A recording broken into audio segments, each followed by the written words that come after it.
forsake our countries. We will leave our motherlands behind us and become one with this earth. We have no nation, no philosophy, no ideology. We go where we're needed, fighting not for country, not for government, but for ourselves. We need no reason to fight. We fight because we are needed. We will be the deterrent for those with no other recourse. We are soldiers without borders, our purpose defined by the era we live in. We will sometimes have to sell ourselves and services. If the times demand it, we'll be revolutionaries, criminals, terrorists. And yes, we may all be headed straight to hell. But what better place for us than this? It is our only home, our heaven and our hell. This is utter heaven.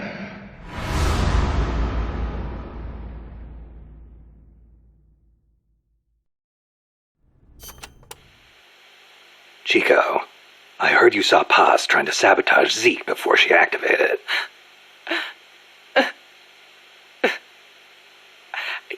I should have stopped her. If only I hadn't run away. I could have captured her before she got inside. If I'd done that, she'd still be here. She was carrying a gun. Probably trained to use it too. Don't blame yourself. You couldn't have stopped her anyway. You were unarmed. I could have at least talked to her.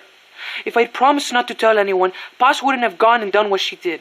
It's just I was so shocked. I panicked. Ran away. Chico, when you saw Paz, she was trying to sabotage it, right? Huh? Well, yeah. And right after that, she took control of it, tried to make me surrender. Something doesn't add up. Why would she sabotage Zeke when she was about to use it against me? What? Her actions were inconsistent. Even for a spy. If she wanted to destroy Zeke, she could have done it and run away. But if her goal was to steal Zeke, she'd have no motive to sabotage it. I don't know. Maybe your seeing her caused her to change her plan. I don't get it. Number of warheads detected by the dew line. 57. Number of MIRVs included. Minimum 29, maximum 35. Target region. United States, East Coast. Estimated time of re-entry. 2048 Zulu. President selected attack option. Unknown. The president is dead. Unknown. Communication has been lost. I select Offutt Air Force Base as my target. Offutt? But that's a U.S. base. What on earth do you mean? Based on the projected number of incoming warheads, Washington, D.C. is presumed destroyed. The president is most likely dead. The U.S. government's control lost. I realize that. So why not retaliate? With both sides destroyed, global anarchy would ensue. Recovery would be difficult. The United States' nuclear strike capability must therefore be neutralized in order to preserve the communist bloc, where government remains largely intact. You're siding with the enemy. You can't be serious. Tell me, how do you define enemy? There are no borders in this world. The same conclusion again and again. Where is the flaw? All right, let's try something else. Commencing test. Understood. You're crossing a suspension bridge. Is this my mission? Yes, your destination is the other side. The bridge is wide enough for only one person to pass at a time. A man is approaching from the opposite side. He's carrying a gun. I shoot him. Suppose he's your husband. I shoot him. In self-defense? To spare him the grief. One must die, and one must live. Next question. Your father asks you to fix the roof and mow the lawn. When you climb the ladder onto the roof, the ladder is taken away. I fix the roof. And when you're finished? I jump down. You'll break more than bones at this height. I see no need to change my decision. I have not finished mowing the lawn. I must remain loyal to the mission. Next. There is a snake in the bushes. It is poisonous. I need you to get rid of it. I chase it back to its nest. You can't. The snake's too vicious. It's already killed many people. I chase it away. It will bite you unless you kill it. Go home. Kill me. Kill me now. Why not kill the snake? Your mission is to get rid of it. Is this what you call loyalty? What are you loyal to? Country? Ideology? Feelings?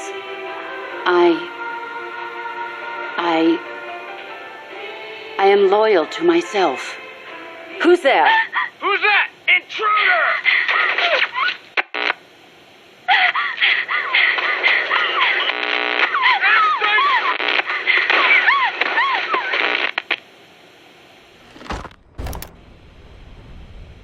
I heard about Paz's tapes.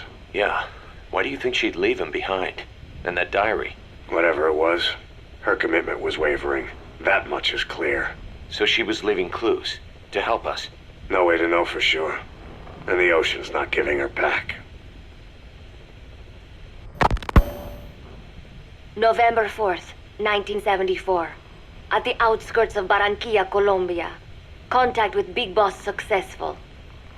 Zadornov posed as my professor, but Big Boss took one look and knew he was KGB. However, he does not seem to suspect me. To him, I am just a peace-loving student, and another victim of the CIA. We asked him to drive the CIA out of Costa Rica. To him, this means betraying his country. His forces are smaller than anticipated. They drift from place to place with nowhere to call home. That provided us an opportunity, so we seized it. Zadornov offered them a plant off the Costa Rican coast to use as a base. As expected, Miller jumped at the chance.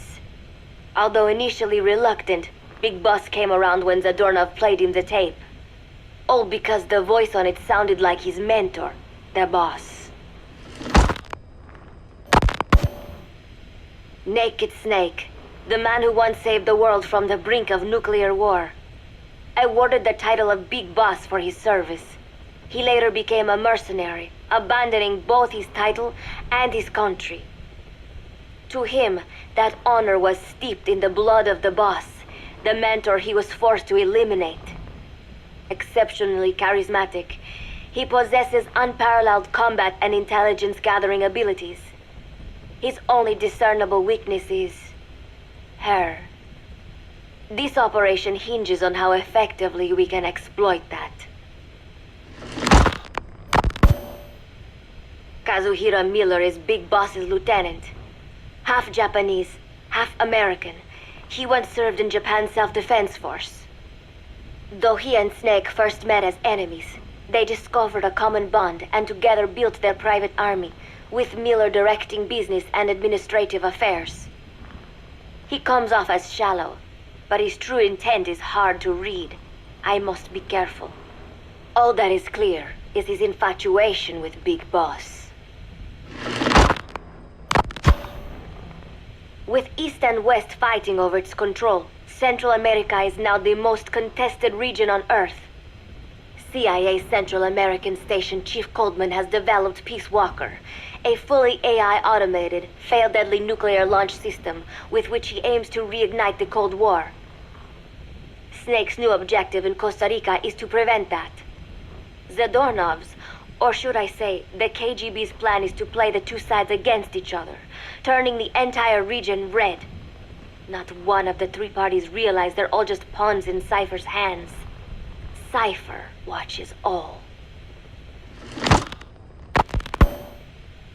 Mother Base has developed rapidly since being established in the Caribbean Sea.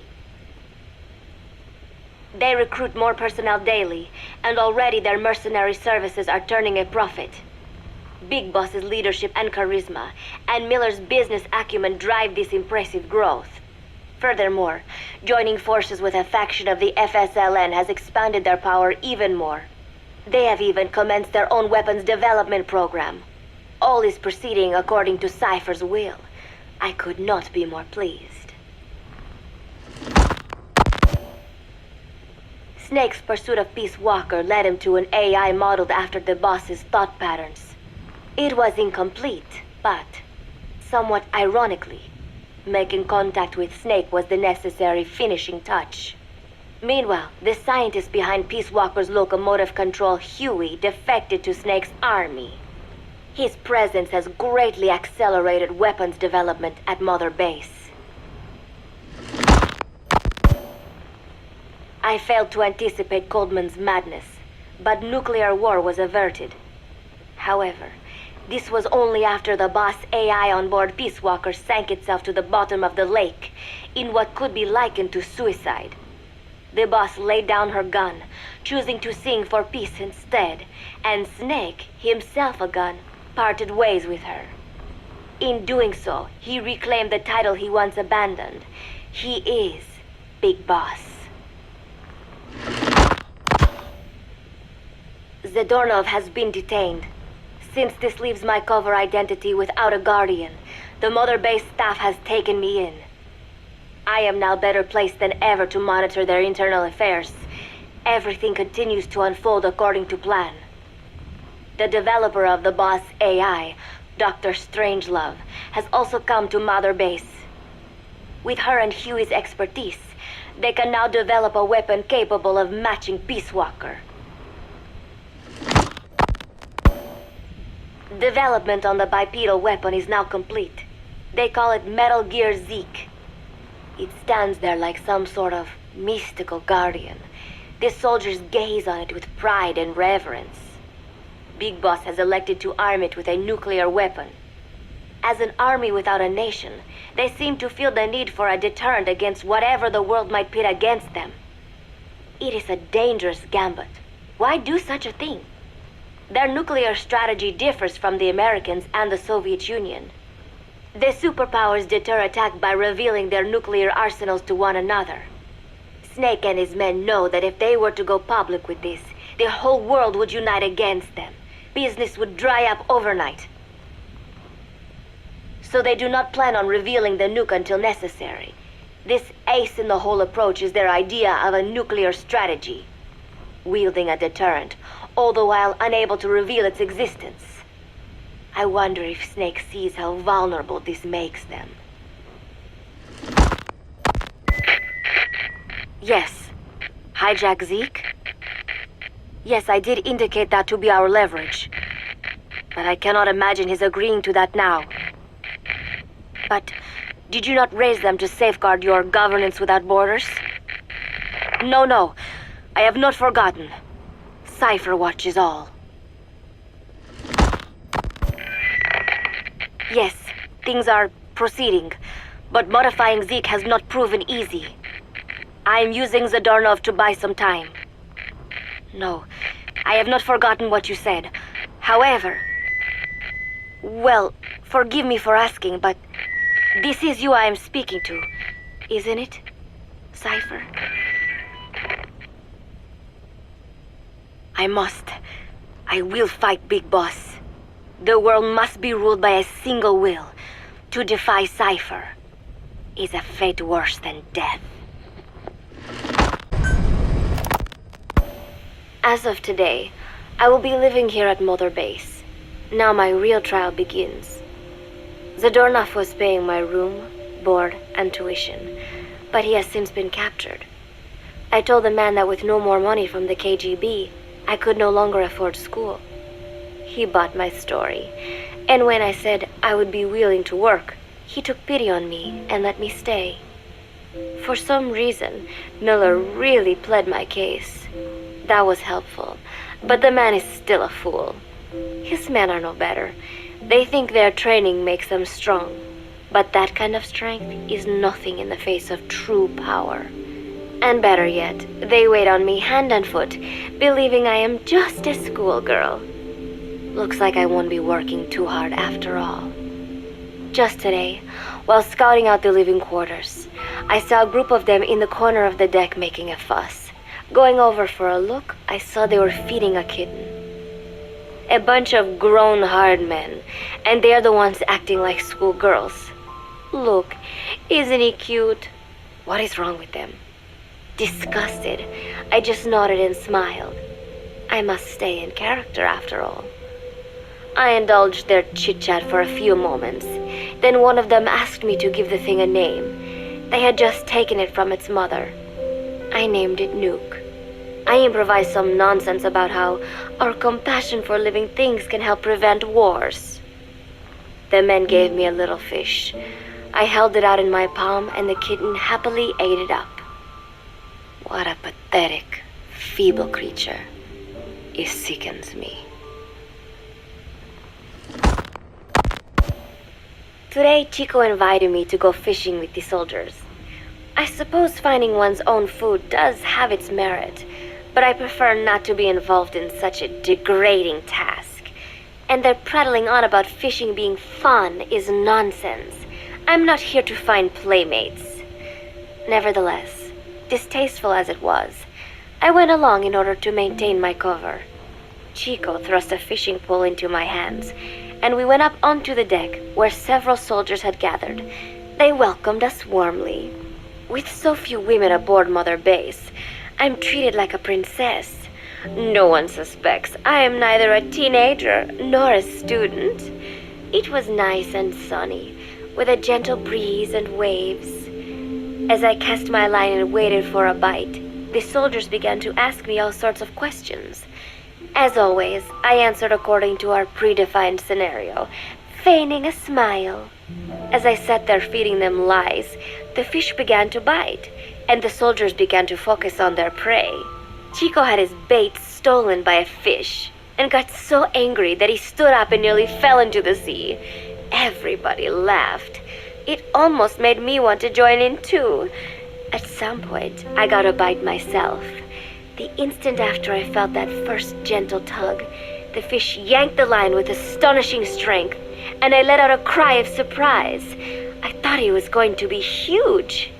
It was my first time fishing, and I was a bit flustered, so the soldier beside me helped by supporting the pole from behind. "Reel it in," they shouted. I nodded, turning the handle as fast as I could. I wondered what kind of fish lived below the surface, and thought back to the deep sea dives I had to do as part of training. Those were difficult days, but I remember finding the multicolored fish gliding through the water incredibly soothing. After a hard fight, I pulled it up. To my surprise, it wasn't even half a vara, rather anticlimactic. But I wasn't doing it for fun, so I wasn't the least bit disappointed.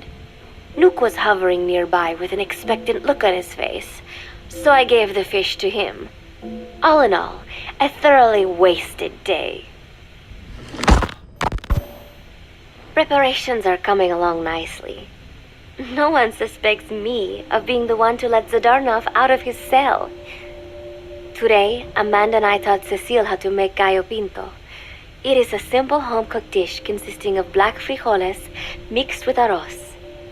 It is well known throughout Central America, not just in Costa Rica, so it is no surprise that a Nica like Amanda would be good at making it.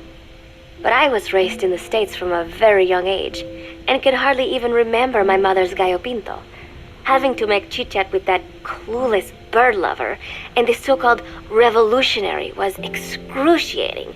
And, clueless or not, I will need to be especially careful around Cecile, the one who actually recorded that tape. Thankfully, Miller and his men seemed to believe I mistook the tape I found for one my friend made. In any case, one can never be too careful. Anyway, the three of us minced garlic and herbs, then cooked them in a pot with frijoles we'd soaked overnight. While waiting for them to cook, we sautéed onions and arroz in a frying pan. Cecile worked the frying pan according to Amanda's directions, but seemed a bit glum. She does have a knack for cooking, though. She is French, after all. We added water to the pan and watched the arroz begin to steam. While we waited, Amanda shared memories of her mother with us. They had been separated because of Simosa, but the taste of her mother's cooking was still fresh in her mind. When the frijoles were ready, we drained the water, stir-frying them with the rest of the vegetables. Quite a complicated process for home cooking. Nonetheless, it kept them occupied. The longer we sat and talked, the greater the chance of my arousing their suspicions. With women, it is not enough to just bat your eyelashes and giggle. It takes a lot of effort to divert attention. When the arroz was done cooking, we folded it into the frijoles and added salsa. stirring the mixture as it simmered. At this point, for some reason, the conversation turned to romance. Why does it have to be that way whenever women get together and chat? Cecile fancies herself to be well versed in such matters, and gave Amanda all sorts of advice. It was harmless enough, until, to my irritation, she began pestering me whether there was anybody I liked. Not right now, I said, trying to dodge the question. But she pressed on. It's Snake, isn't it? I gritted my teeth and played it coy. Maybe. Cecile nodded and giggled. He is pretty sexy, isn't he? What a ditz. It's all I can manage to just survive. The thought of romance has never once crossed my mind. I have no interest in that kind of man. Soon enough, a rich aroma began to fill the room. The gallo pinto was ready.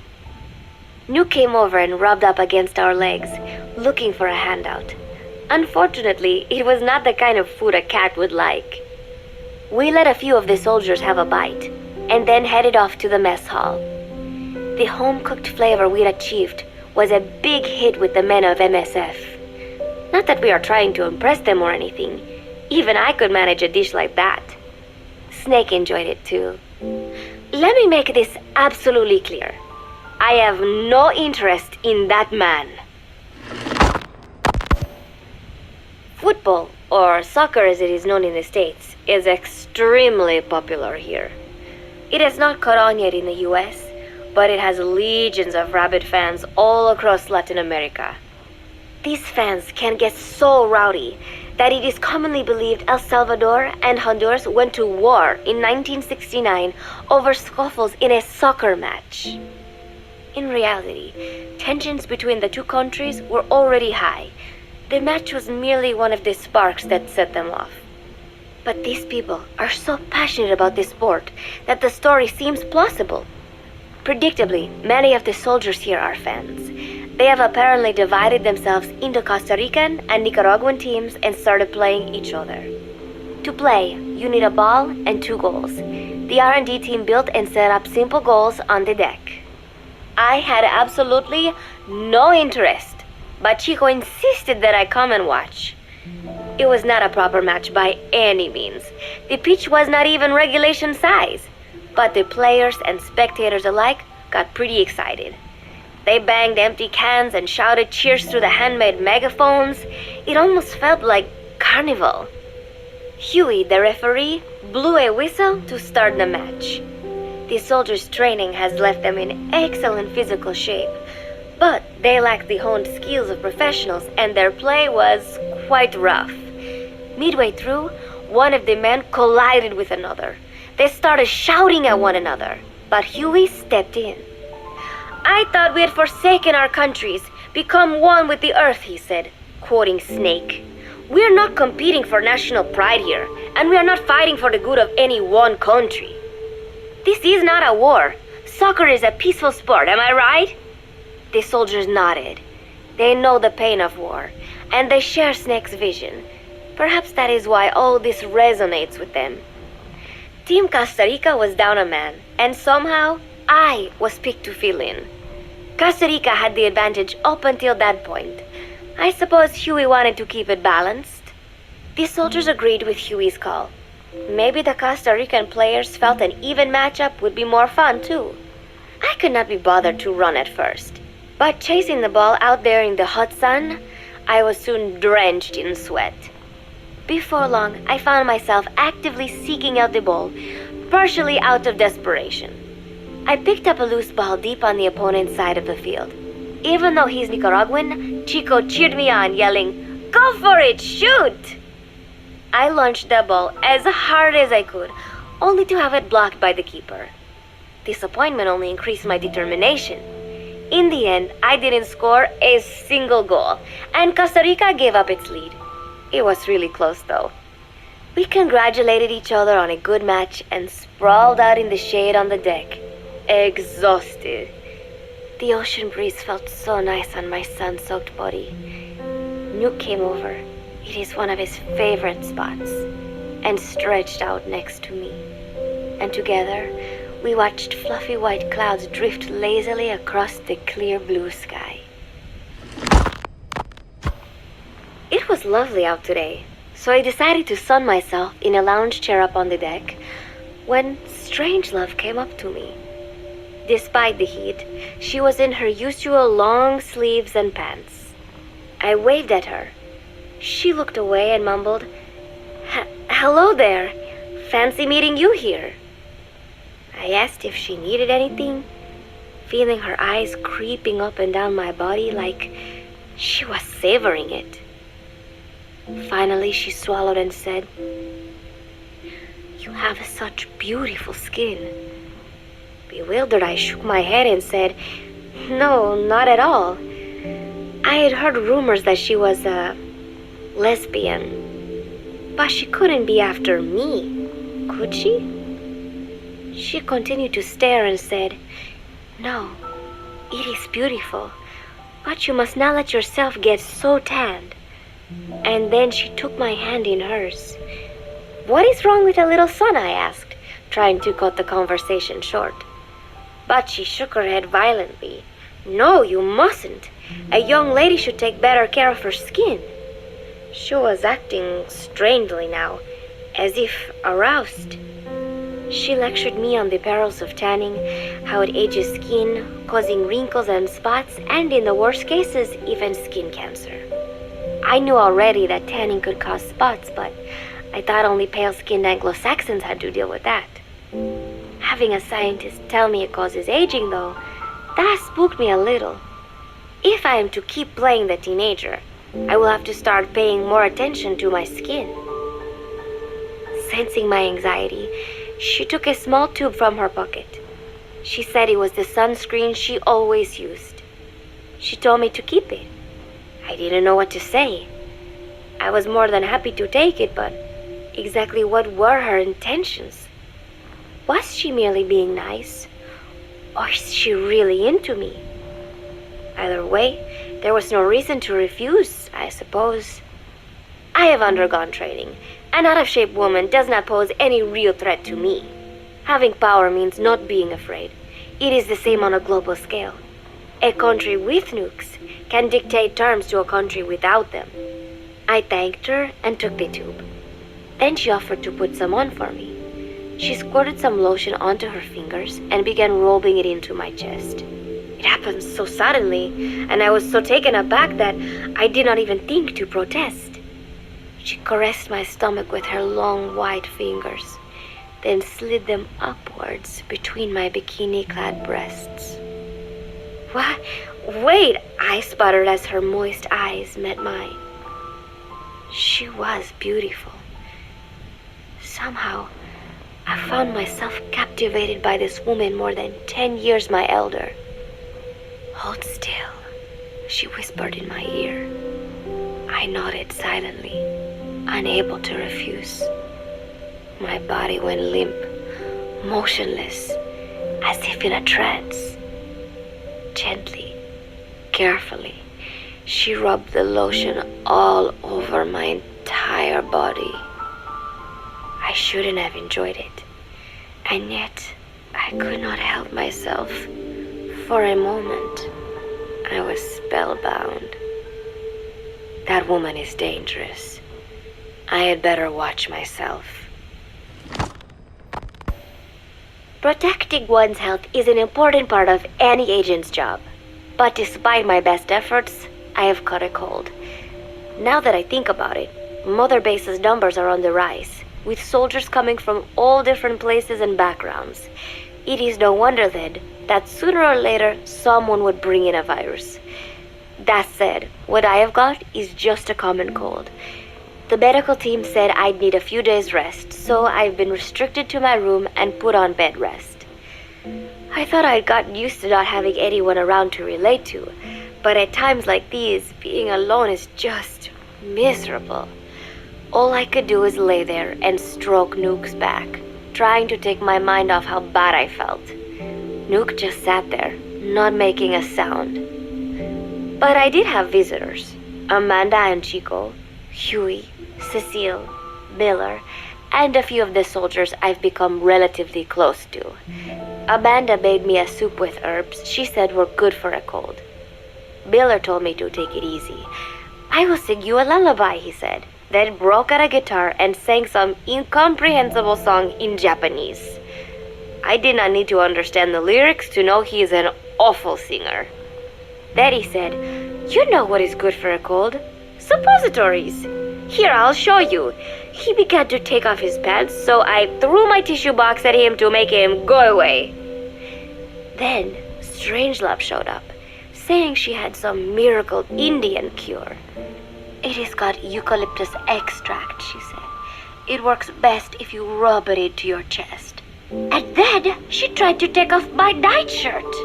I whacked her with my pillow, and I got rid of her. Chico brought me a little flower in a cup. It had been growing in a little bit of earth that probably found its way on board, stuck to something else. "I found this on the deck. Here, you can have it." He tried to act nonchalant, but I am pretty sure he's got a crush on me. None of them understand. If they thought these little visits would cheer me up, they were wrong. Tonight, Snake himself came to my room. Like the rest, he believes I am just a schoolgirl and treats me as such. "Why did you abandon your country?" I asked him. "Why create the MSF?" Of course, I knew the answers already, but I wanted to hear it from him. As I had imagined, he was not exactly forthcoming. All he would say is that his country abandoned him because all he could do was fight, and that is why he needed the MSF, because that is all he is any good for. Then he said, "Fighting is the only thing I understand, but that does not mean I have got a grudge against those who believe in peace.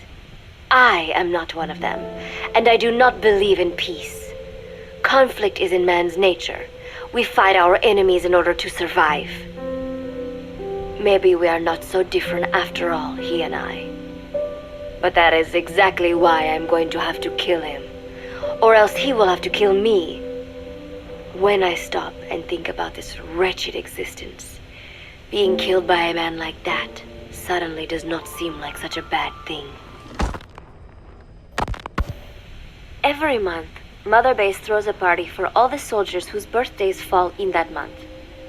There is something strange about a military organization having parties.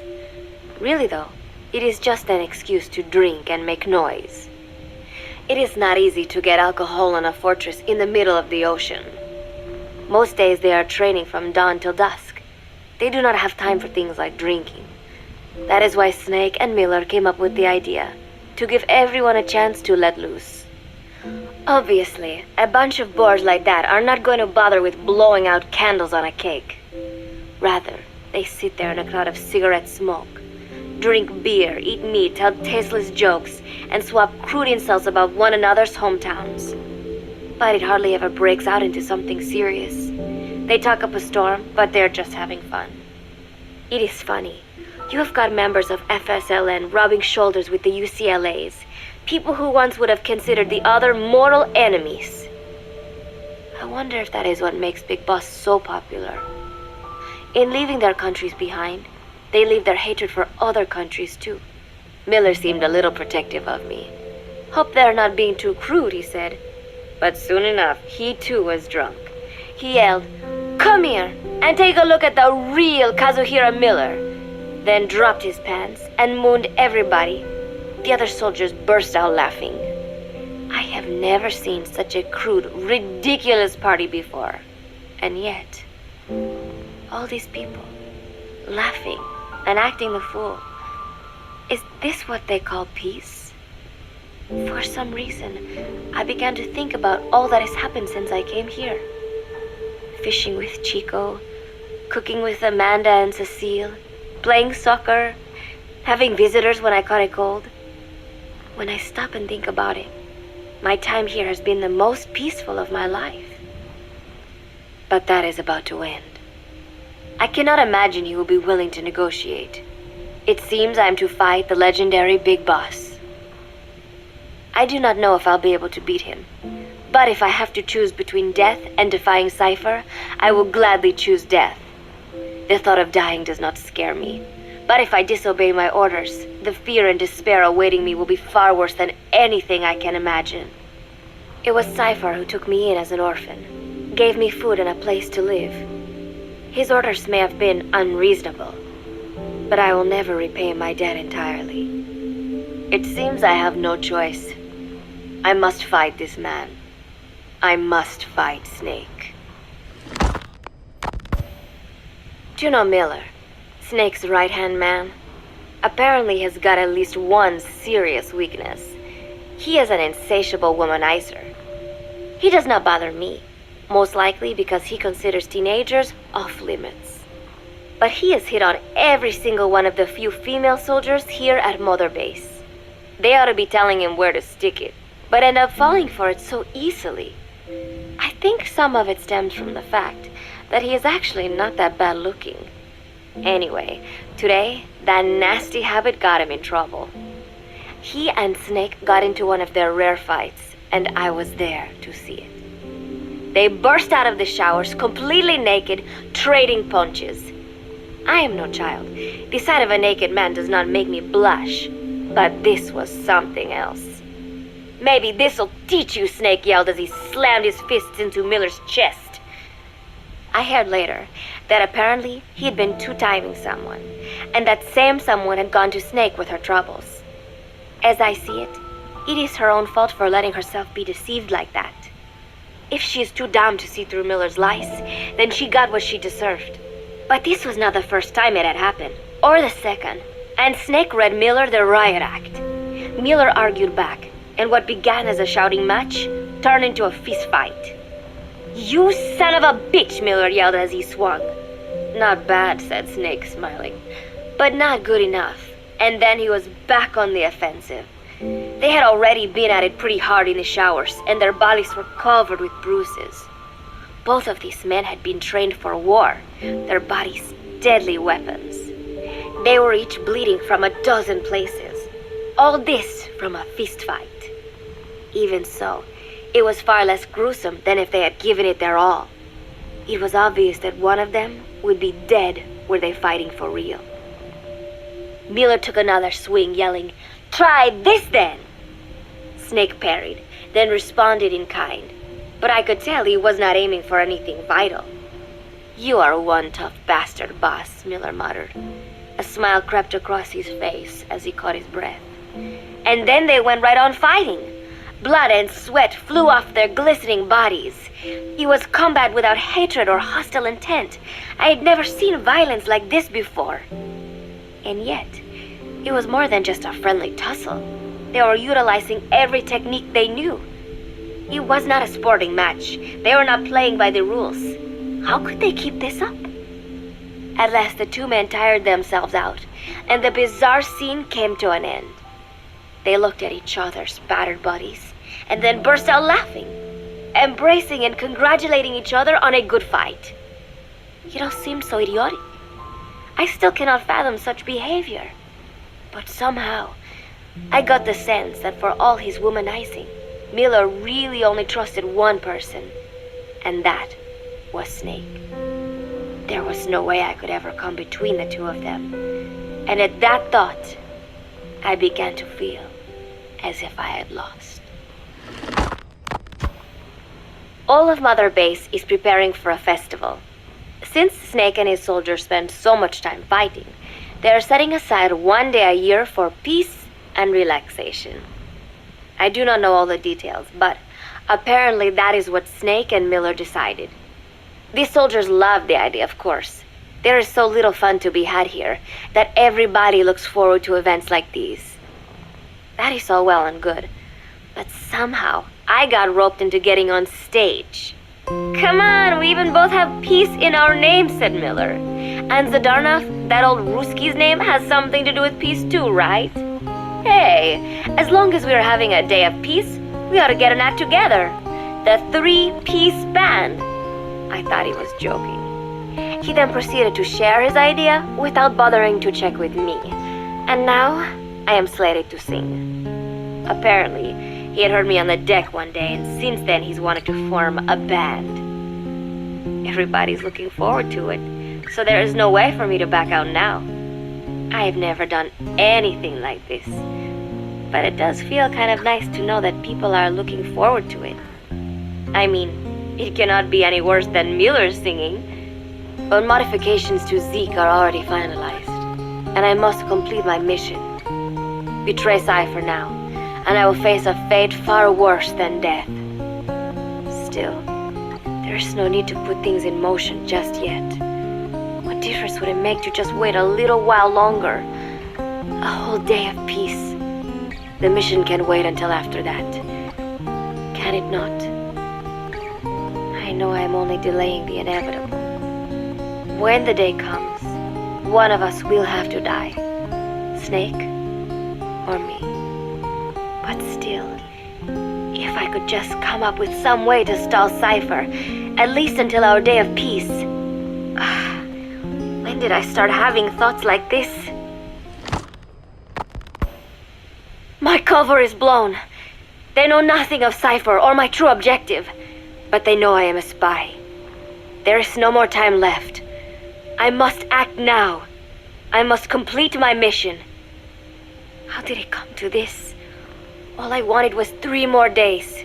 Just 3. Miller's already finished writing the song. It is called Love Deterrent. It is about a girl who cannot express her true feelings. I've been practicing. I am no pro, but I was pretty sure I would do a decent job. And now this. Cypher found out that Zeke was complete. He must have someone inside Mother Base besides me, spinning his tightly wound web of control, leaving no room for individual will. Typical. When they found out Zeke was complete, I was ordered to execute the operation immediately. If I was going to enjoy just 1 day of peace, I had to ensure the plan could not move forward. I tried to sabotage Zeke. I thought by damaging the drive system, they would have no choice but to delay their plans. I waited until midnight, and then snuck into the hangar. There would be trouble if it looked like sabotage. I selected one of the drive system's load-bearing parts and carefully worked to warp its shape. The leg's drive system requires a high degree of precision to operate. Even the smallest deviation would have done it. Then, Chico walked in. Maybe it was one of those nights where he could not sleep.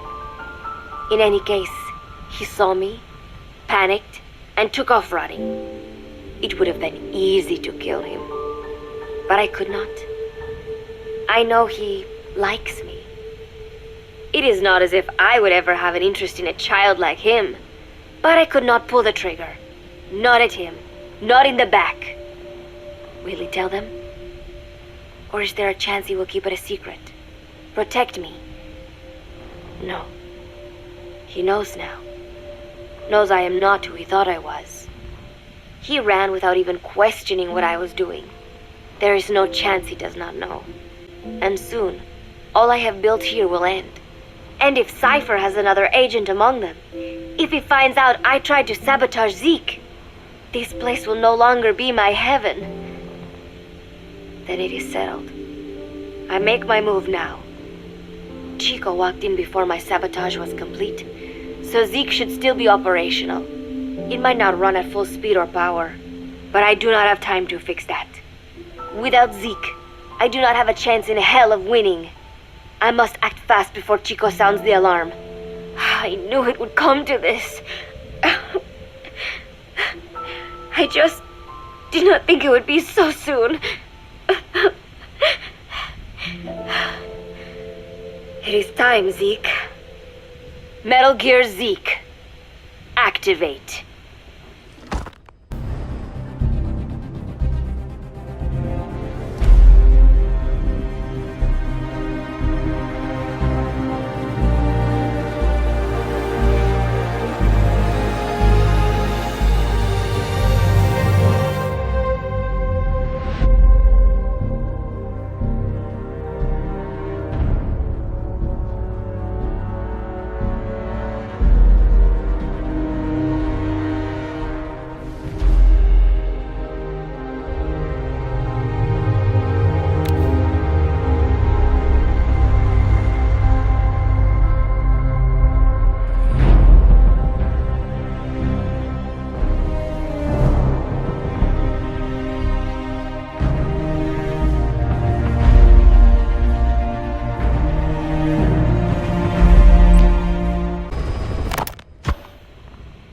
This is a one-man infiltration mission, boss. Equipment is the bare essentials. Anything else will be OSP. The target location is a prison camp on a U.S. military base. Those Marines have the place locked down tight. Your only backup will be one extraction chopper. We can't send anything else. You won't need to. Again, this is infiltration, a sneaking mission. Your number one priority is remaining undetected. Use discretion before engaging any guards you encounter. Be mindful of their sensory perceptions: sight, sound, smell, and pain. Fortunately, these atmospheric conditions will continue until dawn. That should provide you with some cover. At least the weather's on my side. Your mission objective is to rescue Chico and Paz. According to Chico, they're both being held at an old prison facility. Recon from the intel unit supports this, so it's safe to assume that's where they are. Once you've gotten them to the RV, call in the extraction chopper. I'll monitor the situation and offer guidance from here, but you'll be the one in the field. How you handle this mission is entirely up to you, boss. Snake, yesterday we received official communication from the IAEA. It says, "It has come to our attention that your organization recently purchased nuclear fuel from Uzbekistan authorities. We request permission to inspect your facilities." What a load of bullshit. Yeah, they're after Metal Gear Zeke's nuclear warhead. I'm betting this is payback from Cypher after Paz's leak. Using the UN. There's no telling how much influence they have. But the IAEA can only do inspections in countries that are party to the NPT. And we're not a country. Exactly. We haven't signed a safeguards agreement with the IAEA over peaceful nuclear use, and we're not obligated to report any nuclear material we have, nor information about any nuclear facilities. The IAEA has no authority to inspect us. But despite all that, that nuke's our last line of defense. We don't want to announce we have it until the world is preparing to wipe us off the map. Until then, we let everyone think we're just a private army with conventional firepower. what's Huey's take? That the problem's how to hide the nuke in Metal Gear. But I gotta tell you, he was all for it. I see. But there's no way we can have the IAEA poking around here. So what do we do? Ignore them? Send them an official letter of refusal. Say that we're a private organization and we've done nothing to attract this suspicion. You got it. We finished Zeke's waterproofing reinforcement yesterday. The day after tomorrow, we'll be done installing the main depth control tank, the compressed air tank, and the attitude control propeller pod. Huey. If the underwater test goes well, next week we'll try the 300-foot seabed depth. Drop the act, Huey. How did we end up agreeing to the nuclear inspection? Because after you sent that letter, I told them. After careful reconsideration, we agree to your request. And frankly, we should be inspected. This is our chance. If they come and go without discovering the nuke, we can tell the world we're clean. Of course, it's risky, and we'll have to make sure everything's perfect, but it'll be worth it. Huey, can they do an inspection without going through the Board of Governors? We contacted the IAEA's admin branch, and they said there's no record of us being brought up at any of the board's meetings. I'd say probably a preliminary inspection to determine whether we should be referred to the board. So it's bound to be a small inspection team, and they won't be here that long. Don't worry, leave everything to me. Has the media gotten wind of this? Yeah, 2 major Western networks want to do stories on us. I planned on saying yes. What? You want to broadcast this place to the world? That's why I agreed to the inspection. This is a golden opportunity. We can use the media to prove to the world we don't have a nuke. Besides, even if we said no, it would just be delaying the inevitable. Kaz, our hands are tied now. Start getting the place ready. Thanks, boss. Don't get the wrong idea. You've set it up so that any more changes of heart will arouse suspicion, that's all. Zeke stays, but we'll have to move all other AFVs to shore. Any potential troublemakers can go with them for some mandatory R&R. Sound good, boss? Just do it. About the inspection, what do we tell the men? The truth. What else? The one thing we don't need to worry about is anyone here spilling the beans about Zeke. Good point. What about the Sandinistas? There's still quite a few of them left on the base. I hate to say it, but it won't look good having Soviet bloc personnel here. The problem is, moving a group that size in a hurry would look even worse. At least Amanda's on assignment in Cuba. They'd recognize her. She should stay put for now. All civilians save Huey will have to return to their countries. Even your Parisian. Of course, we'll get her whatever paper she needs. Dr. Strangelove's departure came at a perfect time. The less Zeke-related staff here, the better. Wait, she left? That's right. You were away on a mission. She left last week. There's nothing cooking in AI weapons research, and Zeke is complete.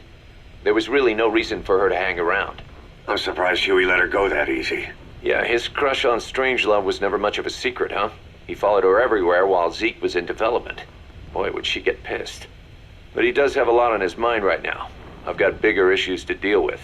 That's what he said. That's the spirit, Huey.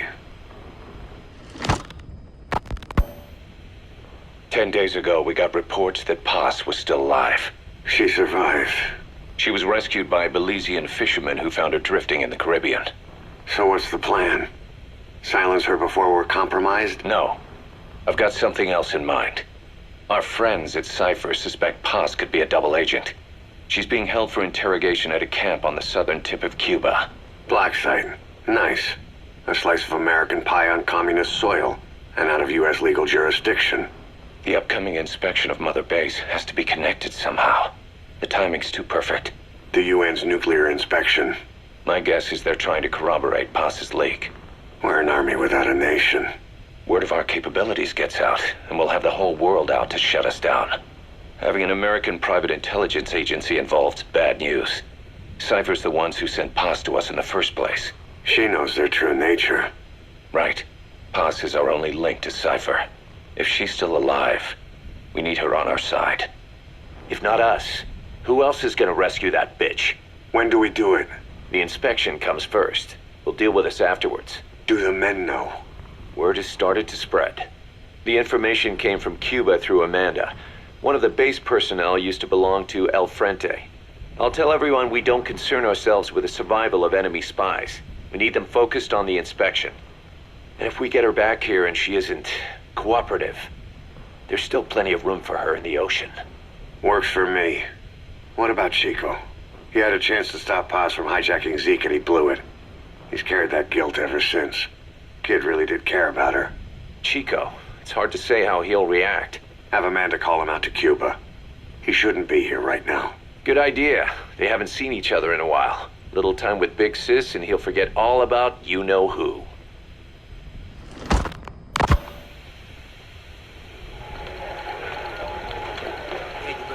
What? Still no sign of Chico? What's going on? It's Amanda in Cuba. Our resupply package arrived, but Chico wasn't with it. Relax, Amanda. I'm sure he's just exploring Havana or something. First time in the big city. Could have gotten carried away. Cos, wait. The boat Chico was on, did it stop anywhere before it got to Havana? Yeah, it had to refuel at Santiago de Cuba. You don't think... Oh, shit. You gotta be kidding me. He does this now? It's 60 miles from Santiago to the prison camp. Chico used to cross the mountains with the older Sandinistas like it was nothing. He'll make that in 3 days. Still, even if he does find his way there... You know how reckless he can be. Chico thinks we've abandoned Paz. That's why he's doing this. We'll start by having the intel detachment in Cuba look for him. We can't let him be captured.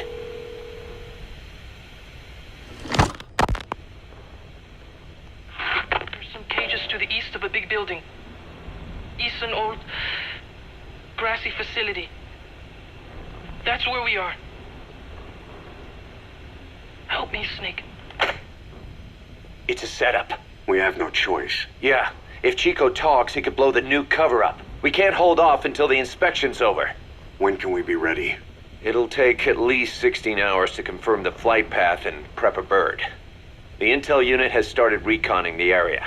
Sounds like I'll have to miss the inspection. Boss, we'll just have to send someone else to get them out. No. I'll go. Yeah, Chico and Paz would only take orders from you anyway. And we can't go taking on those Marines at the base head on. It's gotta be off the radar, and it's gotta be you. Hold down the fort, Cos. Snake, you can forget about civil liberties where you're headed. God only knows what they'd do to you if you got caught. Do not let that happen. The Cubans leased the land to the U.S. as a gesture for helping them gain independence from Spain. The deal remains in effect until both countries agree to dissolve it, or the U.S. abandons the land. That's why America still operates the base even after La Revolucion. Problem is, it's leased land. Meaning it isn't American soil, so the U.S. Constitution doesn't apply there. That allows them to withhold its civil rights protections. Yeah, that's Uncle Sam's excuse. The area was originally only for detaining refugees from countries like Cuba and Haiti. But a few years ago, the CIA and its like started using it as a black site. Enemies of the state are renditioned there and subjected to extreme forms of interrogation. You can bet Cypher had a hand in that. As you'd expect, American and other Western human rights organizations aren't allowed anywhere near the place. What happens there disappears down the memory hole. Who knows what they're doing to Chico and Paz? I'd like to interrogate her ourselves. But if worst comes to worst, make sure she's dead. Chico, on the other hand, we have to bring back. Fast. He knows too much about us. Cos? The area is surrounded by mines placed by both the U.S. and Cuba, making escape on foot impossible. You're heading into the Lion's Den, Snake. Don't take this one lightly. Come back in one piece. Yeah.